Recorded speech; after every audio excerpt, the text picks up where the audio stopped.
नमस्कार साथियों, आप सभी का स्वागत है। मैं डॉक्टर दिनेश कुमार पांडे। तो दोस्तों, जैसे सबसे पहले हम लोग सेकंड सेम में आपके साथ विभिन्न विषयों को लेकर चर्चा परिचर्चा विभिन्न सेशन हमने चलाया था। थर्ड सेम में जैसा आप सभी साथियों का रिक्वेस्ट था कि सर थर्ड सेम का भी सिलेबस शुरू किया जाए, थर्ड सेम के विषयों की क्लास ली जाए। तो सबसे पहले हम आपके लिए गणित विषय, जो हमारा थर्ड सेमेस्टर का गणित विषय है, उस गणित विषय को लेकर चलते हैं।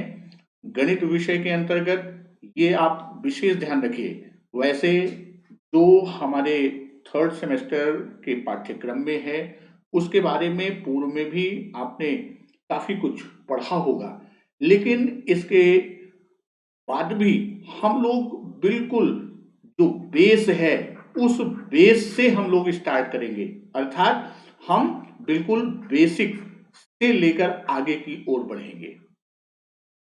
आप सभी साथियों से इस रूप में हम मिलेंगे कि कोई भी कंटेंट हमको लेके चलना होगा। उस कंटेंट के लिए हम जो उसका बिल्कुल स्टार्टिंग पॉइंट है, उस स्टार्टिंग पॉइंट से आपको हम इस खंड तक जोड़ेंगे। यहाँ आपके थर्ड सेम में हम प्रतिदिन आपको शाम के 6 बजे मिलेंगे और किसी भी विषय को पढ़ने के पहले हम उसके सिलेबस के बारे में, यानी गणित का जो हमारा सिलेबस है उस सिलेबस के बारे में जानकारी प्राप्त कर लेते हैं कि उसके अंतर्गत क्या क्या चीजें हमको अध्ययन करना है, किन के खंडों में भी क्या और हमको सम्मिलित कर लेना है। क्योंकि यह आपका खाली थर्ड सेम ही नहीं, बल्कि ये आपका यूपी टेट और आपका सुपर टेट, इन दोनों के लिए ही हमको आप के साथ चर्चा करनी है, अर्थात थर्ड सेम के साथ साथ यूपी टेट और सुपर टेट की भी तैयारी इसी क्रम में लेके चलनी है। अर्थात आपकी ये जो तैयारी है, इस प्रिपरेशन में आप अपना थर्ड सेम का कोर्स पूरा करेंगे, उसके साथ साथ आप क्या करेंगे, यूपी टेट और सुपर टेट, इनका भी कोर्स आप इसी के खंडों को पूर्ण करते चलेंगे। तो यहाँ हमारी आपकी तैयारी में हम कैसे चलेंगे, किस रूप में आगे बढ़ेंगे, आज हम इन्हीं बिंदुओं को लेकर चर्चा करते हैं। जैसे आज का गणित विषय के अंतर्गत हमारा पहला पाठ जो पाठ्यक्रम में है, अनुपात, समानुपात और अनुलोम एवं प्रतिलोम समानुपात का अर्थ। तो यहाँ जो हमारा अनुपात है, तो हम सबसे पहले ये यहाँ समझेंगे कि अनुपात क्या है, यानी अनुपात कहते किसे हैं। हम अनुपात के संबंध में जो हमारी विशिष्ट बातें हैं, जो विशिष्ट तथ्य हैं, हम उनके बारे में जानकारी प्राप्त करेंगे। उसी के साथ साथ हम अनुपात के कितने प्रकार होते हैं, उन प्रकारों के बारे में जानकारी प्राप्त करेंगे। फिर समानुपात किसे कहते हैं, समानुपात का अर्थ क्या है, फिर हम उसमें अनुलोम प्रतिलोम समानुपात क्या है उसके बारे में जानकारी करेंगे। उसी तरह आपका अगला खंड है समानुपाती राशियों में बाह्य पदों और मध्य पदों के गुणनफल में संबंध, यानी जो हमारी समानुपाती राशि हैं उनका बाह्य पद और उनके मध्य पद, उनके गुणनफल में क्या संबंध है, उस पर किस प्रकार के प्रश्न पूछे जा सकते हैं या किस प्रकार के प्रश्न आए हुए हैं, उन सबको ध्यान में रखकर इनके बारे में हम लोग चर्चा करेंगे। अगला खंड हमारा है घातांक की अवधारणा। हम यहाँ घातांक के बारे में क्या करेंगे, हम जानकारी प्राप्त करेंगे कि घातांक क्या है। अब घातांक के जो नियम हैं, हम उन नियमों के बारे में जानकारी करेंगे। फिर उनका जो अनुप्रयोग यानी विभिन्न उन नियमों का हम विभिन्न प्रश्नों में कैसे प्रयोग करेंगे उसके बारे में जानकारी करेंगे। अगला खंड, पूर्णांक तथा परिमेय संख्याओं को धनात्मक आधार पर घातांक के रूप में लिखना। अर्थात घातांक से ही संबंधित हमारा अगला पाठ है कि जो पूर्णांक और परिमेय संख्याएं हैं उनको धनात्मक आधार पर घातांक के रूप में हम कैसे लिखेंगे। अगला नेक्स्ट आपका सरल व चक्रवृद्धि ब्याज की संकल्पना। अर्थात ये सरल क्या ब्याज और चक्रवृद्धि ब्याज। तो अब सरल ब्याज का हम उसके विभिन्न जो एलिमेंट्स हैं, जैसे हम मूलधन के बारे में जानेंगे।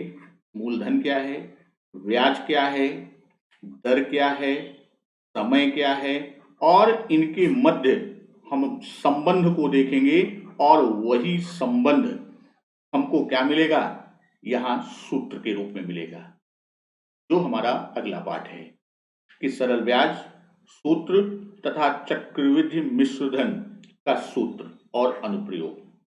तो हम यहाँ पे जैसे सरल ब्याज की बात किए, वैसे चक्रवृद्धि मिश्र धन में भी हम उसके जो विभिन्न खंड हैं उन सभी खंडों के बारे में जानकारी प्राप्त करेंगे कि वह कैसे, और उनके मध्य के संबंध को देखकर उस सूत्र के अनुप्रयोग यानी विभिन्न प्रश्नों में इन सूत्रों का हम प्रयोग कैसे करेंगे, उसका क्रियान्वयन कैसे करेंगे, उसका अनुप्रयोग कैसे करेंगे, उसके बारे में हम लोग जानकारी प्राप्त करेंगे। यहाँ आपको ये भी बता दें कि जब हम लोग इस तरह, जैसे यहाँ पे आया सरल व चक्रवृद्धि ब्याज की संकल्पना, तो ये हमारा क्या है, ये संकल्पना यानी कॉन्सेप्चुअल पोर्शन है। तो यहाँ कॉन्सेप्ट को डेवलप करेंगे, फिर आपके सूत्र और उन सूत्रों का अनुप्रयोग यानी सूत्र का कैसे प्रादुर्भाव हुआ उसको डिस्क्राइब किया जाएगा, और साथ साथ फिर उन सूत्रों के आधार पर जो विभिन्न प्रश्न हैं यानी हम आप अभ्यास प्रश्नों को लेकर चलेंगे। अगला पाठ आपका है बैंक की जानकारी। तो बैंक की जानकारी, तो बैंक के संबंध में जो भी तथ्य हैं उन सभी तथ्यों को हम समझेंगे। बैंक में क्या होता है, बैंक के लाभ क्या हैं, बैंक की प्रक्रिया प्रोसेसिंग उसकी वहां पर कैसे होता है, बैंक में खाता खोलना यानी हम बैंक में खाता खोलने के लिए कैसे करते हैं, क्या करते हैं, क्या करना होता है, या खातों के प्रकार। यहाँ आपका सेविंग अकाउंट है या आपका करेंट अकाउंट है, आपका सावधि खाता अकाउंट है, यानी जितने भी हमारे खाते हैं, अकाउंट्स हैं, कितने प्रकार के बैंक के अकाउंट हैं उनके बारे में जानकारी करेंगे। नेक्स्ट चैप्टर हमारा है लघुगणक की जानकारी। तो यहाँ लघुगणक जिसे हम लॉगरिथम कहते हैं या लॉग के रूप में जानते हैं, तो हम उसके बारे में जानकारी करेंगे। और घातांक से लघुगणक तथा इसका विलोम, यानी घातांक से लघुगणक में जो है उसका कन्वर्जन देखेंगे, उसका रूपांतरण देखेंगे, और इसका विलोम रूप के बारे में हम लोग जानकारी प्राप्त करेंगे। इसके बाद आपका आता है शेयर और लाभांश। तो इसके बारे में शेयर कैसे, किस रूप में, और लाभ का अंश जो है वो जो लाभांश है उसके बारे में, इनका अनुप्रयोग कैसे करेंगे, कैसे इनको व्यवहारित करेंगे, या ये हैं क्या, इनके बारे में, अर्थात ये क्या हैं और इनका जो व्यवहारिक पक्ष है, जो व्यवहार में आता है, उस व्यवहारिक पक्ष या उसके व्यवहार, इनके बारे में हम जानकारी करेंगे। अगला पाठ, समुच्चय की संकल्पना। समुच्चय, जिसे हम आप अंग्रेजी में सेट कहते हैं, अर्थात सेट थ्योरी की बात हम करेंगे। समुच्चय है क्या, उसके लिखने की विधियां, हम समुच्चय को कैसे लिखेंगे, किन किन विधियों द्वारा कर सकते हैं, समुच्चय के प्रकार, वह सीमित समुच्चय है, असीमित है, एकल है या रिक्त है। तो ये समुच्चय के विभिन्न प्रकार जो हैं, इनको भी लिखने की विधियां क्या हैं और किस प्रकार इन्हें हम व्यक्त कर सकते हैं या लिख सकते हैं, उसके बारे में हम लोग जानकारी करेंगे। जैसे समुच्चय है क्या, समुच्चय को मान लीजिए हमने कह दिया कि सम संख्याओं का समुच्चय, तो अब चूंकि यहां हमने ये नहीं कहा कितनी सम संख्याओं, तो अब सम संख्याओं के समुच्चय की बात करेंगे तो वो आपकी 2, 4, 6 डॉट डॉट आपकी अनंत तक चली जाएगी। वहीं कह दें कि प्रारंभ के 4 सम संख्याओं का समुच्चय, तो अगर हम प्रारंभ के 4 सम संख्याओं के समुच्चय की बात करें तो वो आपका 2, 4, 6, 8 और 10, क्योंकि प्रारंभ की 10 सम संख्याएं जो हैं उनके समुच्चय की बात कर रहा है। तो इस तरह समुच्चय, अब इसमें आपके जो प्रकार कोर्स में दिया गया है, सीमित, असीमित, एकल या रिक्त, इनके साथ साथ समुच्चय का संघ कैसे हम निर्मित करेंगे, उनके अंतर को हम कैसे व्यक्त करेंगे, या जो सर्वनिष्ठ समुच्चय है उसे हम कैसे ज्ञात करेंगे। अर्थात हमें विभिन्न समुच्चय दिए रहेंगे, उनका संघ हमें देखना होगा, उनका अंतर हमको, तो इन या सर्वनिष्ठ की बात हम करेंगे, तो ये देखना कि इनको हम कैसे व्यक्त करेंगे या कैसे हम ज्ञात करेंगे, इनके बारे में हम लोग चर्चा करेंगे। अगला पाठ हमारा है चर राशियों का गुणनखंड। तो चर राशि के बारे में आप सेकंड सेम में भी काफी कुछ पढ़ चुके हैं, तो यहाँ हम लोग चर राशि के गुणनखंड के विषय में जानकारी करेंगे। दो वर्गों के अंतर के रूप में व्यंजकों का गुणनखंड करेंगे। तो दो वर्गों के अंतर के रूप में व्यंजक का गुणनखंड हम कैसे करेंगे, ये जानकारी करेंगे। द्विघातीय त्रिपदीय व्यंजकों का गुणनखंड, ये भी आपके थर्ड सेम में इसको भी देखा जाएगा। वहीं अगला पाठ हम लोग देखते हैं कि बीज गणितीय व्यंजकों में एक पदी और द्विपदी व्यंजकों से भाग। यहाँ जो एक पदी और द्विपदी व्यंजक हैं उनसे किस प्रकार हम भाग की संक्रिया को करेंगे, उसके बारे में हम लोग अध्ययन करेंगे। सांख्यिकी के अंतर्गत आपका एक खंड सिर्फ दिया गया है अवर्गीकृत आंकड़ों के माध्य, अर्थात यहां आपको अवर्गीकृत आंकड़ों से ही माध्य निकालने का चर्चा किया जाएगा, उसी के बारे में हम लोग बात करेंगे। अब यहां प्रश्न आपका इस तरह से भी बन सकता है, जैसे यहां सामान्य रूप में लोग कह देते हैं कि हमें तो सिर्फ माध्य ज्ञात करना है। नहीं, अब क्योंकि यहां आगे लिखा हुआ है अवर्गीकृत, तो स्वाभाविक है कि आंकड़ों के प्रकार में आपका एक है अवर्गीकृत, तो यानी उसके विभिन्न प्रकार हैं, उससे भी आपके प्रश्न बन सकते हैं। तो हम लोग बेस, चूंकि शुरू में ही हमने बात किया कि हम लोग बिल्कुल बेसिक से चर्चा करेंगे, यानी बिल्कुल बेस से उसको उठाएंगे, आधार को बनाते हुए हम इस खंड में आएंगे। तो अवर्गीकृत आंकड़े क्या है, वर्गीकृत आंकड़े क्या है, तो इनसे भी चर्चा करते हुए और यहां से भी प्रश्न आने की पूरी संभावना रहती है और आते भी हैं। अगला पाठ आयतन और धारिता की संकल्पना। आयतन क्या है, धारिता क्या है, इनके बारे में हम लोग जानकारी करेंगे। इनकी इकाइयां क्या हैं, इनकी यूनिट्स की बात करेंगे, और फिर इनसे संबंधित जो विभिन्न प्रश्न हैं उन प्रश्नों पर हम किन सूत्रों का प्रयोग करेंगे, उसका क्रियान्वयन कैसे करेंगे, अर्थात उसका इम्प्लीमेंटेशन हम कैसे करेंगे, और प्रश्न का सबसे बड़ी चीज, प्रश्न का सूत्र से और सूत्र का प्रश्न, इनके मध्य सबसे महत्वपूर्ण जो होता है, इनके मध्य संबंध बोध। अगर हमको ये संबंध बोध हो जाएगा प्रश्न को पढ़कर कि क्या दिया गया है, और दूसरी चीज क्या ज्ञात करना है, अगर ये चीज हम प्रश्न को पढ़ते ही समझ जाएं, जिसे हम कहते हैं कि प्रश्न पढ़ने के बाद आपको बोध का होना, तो वो बोध हो जाए, तो फिर हम क्या ज्ञात करना है, तो वह किस नियम से या किस सूत्र का प्रयोग कर हम ज्ञात कर सकते हैं, हम वो बहुत सहजता से। तो यहाँ आयतन और धारिता की संकल्पना, उसके विभिन्न खंडों को समझते हुए हम उनकी इकाइयों और उनके प्रयोग की अनुप्रयोग पर बात करेंगे।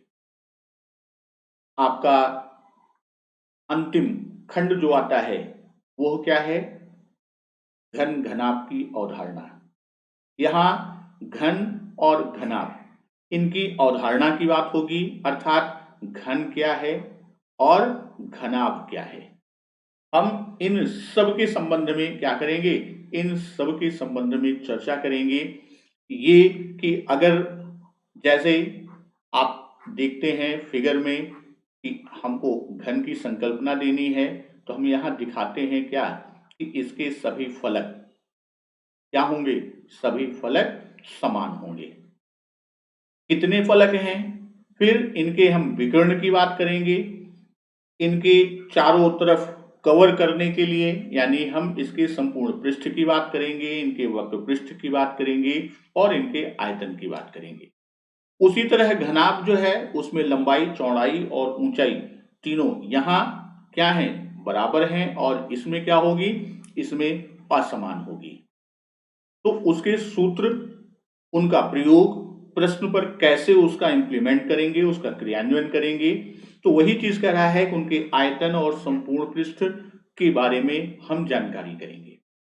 दोस्तों यहां एक चीज ये जानिए कि जो आपका ये गणित का खंड है, जो भी पाठ्यक्रम के अंतर्गत है, उनमें ये देखिए ये जो खंड है वो आपको ये नहीं कि सिर्फ इसी पर चर्चा करनी है। यहाँ हम लोग जो चर्चा करेंगे वहाँ थ्योरेटिकल जो पोर्शन होगा, जो थियरी से संबंधित होगा, वह खंड लेंगे। थियरी के साथ साथ हम उसमें एग्जाम्पल्स को भी ऐड करेंगे। ऐसा नहीं खाली थियरी की बात करेंगे, थियरी रहेगी, उसके साथ साथ समझ विकसित करने के लिए हम विभिन्न उदाहरण, एग्जाम्पल्स लेंगे। लेकिन थियरी के बाद हम लोग किस में चलेंगे, हम लोग प्रैक्टिस सेशन में चलेंगे। अर्थात जो थियरिटिकल पोर्शन बताया गया या किसी सूत्र या फार्मूले की डेरिवेशन की बात हम करते हैं, उसको हम ड्राइव करते हैं, तो उसका सूत्र के ऊपर हम किस प्रकार के प्रश्न को रखते हैं या प्रश्न में उस सूत्र को कैसे इंप्लीमेंट करते हैं, किस प्रकार के प्रश्न आने की संभावना होती है, वह सब हम क्या करेंगे, वह सब हम प्रैक्टिस सेशन में बात करेंगे। तो यहाँ थियरी और साथ साथ प्रैक्टिस, पहले हम जो उसकी संकल्पना या उसके भाव, उसके अर्थ, उसके सूत्र की बात करेंगे और उसमें एग्जाम्पल्स को भी लेंगे, और साथ ही साथ क्या करेंगे, साथ ही साथ फिर हम उसमें आपसे विभिन्न प्रैक्टिस सेशन का मतलब है कि वहाँ एक्सरसाइज के बहुत सारे क्वेश्चंस लिए जाएंगे, और कोशिश ये है कि आपके साथ उन प्रश्नों को लेके चलें जिनमें हम अधिक से अधिक खंड को स्पर्श कर सकें। फिर घन घनाभ के बाद अगला खंड हमारा जो चलता है वृत्त खंड और त्रिज्य खंड। वृत्त और त्रिज्य, इन दोनों यानी वृत्त की बात हम करेंगे, वृत्त खंड की बात करेंगे, यहाँ वृत्त, फिर उसके वृत्त खंड की बात करेंगे, त्रिज्य खंड की बात करेंगे, फिर त्रिज्य खंड से संबंधित जो त्रिज्य खंड के साथ साथ जो वृत्तखंड है, वृत्तखंड का कोण किसे कहते हैं, उसके संबंध में विभिन्न अनुप्रयोग जो हैं कैसे किए जाएंगे, उनको हम कैसे प्रश्नों के रूप में देखेंगे, इनकी चर्चा करेंगे।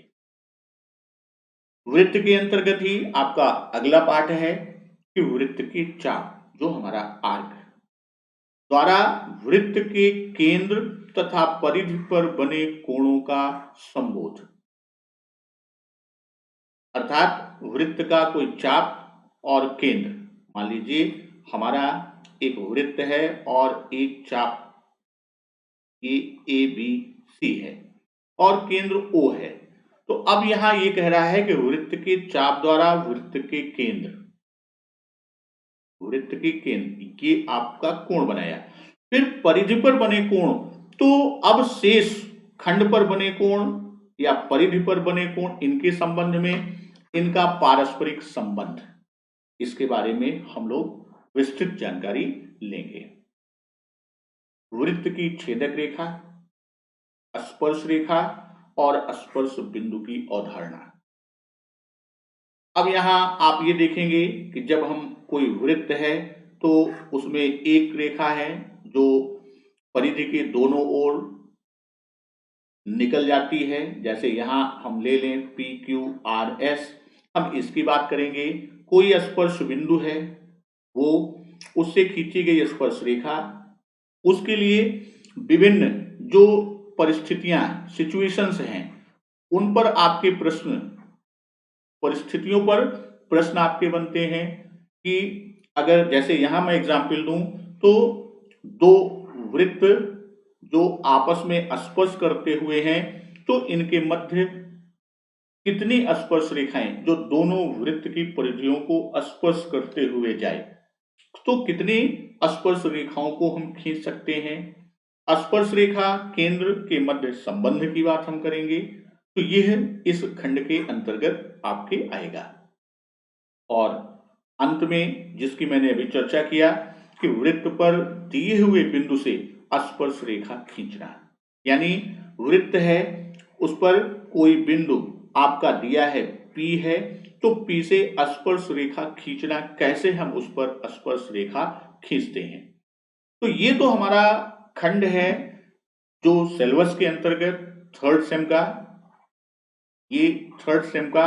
अब इसमें ये विशेष ध्यान रखिएगा, ये आपसे आग्रह है कि आप क्या करेंगे, बिल्कुल रेगुलर आप क्लास को लेंगे और हम आपके साथ प्रतिदिन शाम को 6 बजे, प्रतिदिन शाम को 6 बजे इसी चैनल पर मिलेंगे। जैसे लास्ट सेमेस्टर अर्थात सेकंड सेम में हम लोगों ने सार्थक रूप में प्रयास किया, परिणाम भी अच्छा आया, आप लोगों का बहुत अच्छा रिस्पांस रहा। तो उम्मीद यही है कि आपके इस थर्ड सेम में हम लोग इस तरह से प्रिपेयर हो जाएं कि हमारी परीक्षा 1 माह बाद, 2 माह बाद या कभी भी, तो हम अपने को इतना प्रिपेयर कर लें कि हमारी परीक्षा कभी भी हो।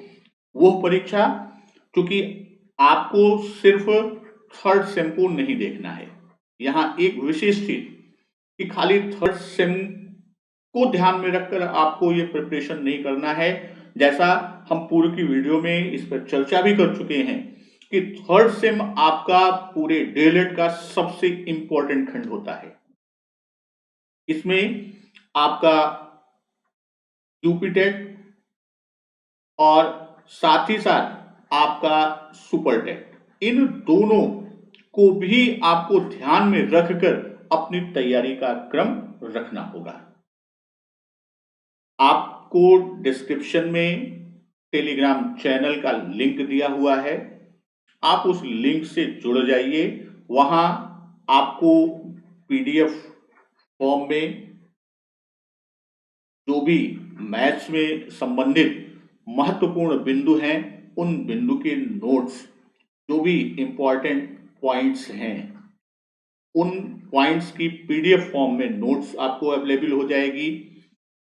आपको जो हमारी लाइव क्लासेस चलेंगी वो लाइव क्लासेस की टाइमिंग या किन्हीं परिस्थितियों में हम प्रतिदिन की कोई नई अपडेट आएगी, कोई भी अपडेट आपसे संबंधित आएगी, वह अपडेट भी उसी लिंक पर आप चैनल पर आपको मिलता रहेगा। तो यहाँ आपसे जो विशेष चर्चा हमको करना कि गणित का, जैसा पूर्व की वीडियो में हमने कहा था कि हम 30 नवंबर से आपके साथ लगातार जुड़े रहेंगे। यहां हम मैथ्स की बात कर रहे हैं। आपको इसी चैनल पर 3 सब्जेक्ट और मिलेंगे। एक आपका फर्स्ट पेपर शैक्षिक मूल्यांकन, क्रियात्मक शोध और नवाचार। वहीं आपको सेकंड पेपर समावेशी शिक्षा। फोर्थ पेपर की मैं आपसे शेयर कर ही रहा हूं, मैथ्स आपको चल ही रहा है, और साथ साथ आपका छठा पेपर अर्थात हिंदी। तो यह फर्स्ट पेपर, सेकंड पेपर और सिक्स्थ पेपर यानी शैक्षिक मूल्यांकन, क्रियात्मक शोध और नवाचार, समावेशी तथा हिंदी, तो यह भी आपको इसी चैनल पर हम शेयर करते रहेंगे, आपके साथ साझा करते रहेंगे। और प्रयास यही है कि हम आप मिलकर इतनी अच्छी तैयारी कर लें कि आने वाला जो भी समय हो उसमें हम आप सफलता के अपने लक्ष्य को हासिल कर सकें। धन्यवाद। वंदे मातरम।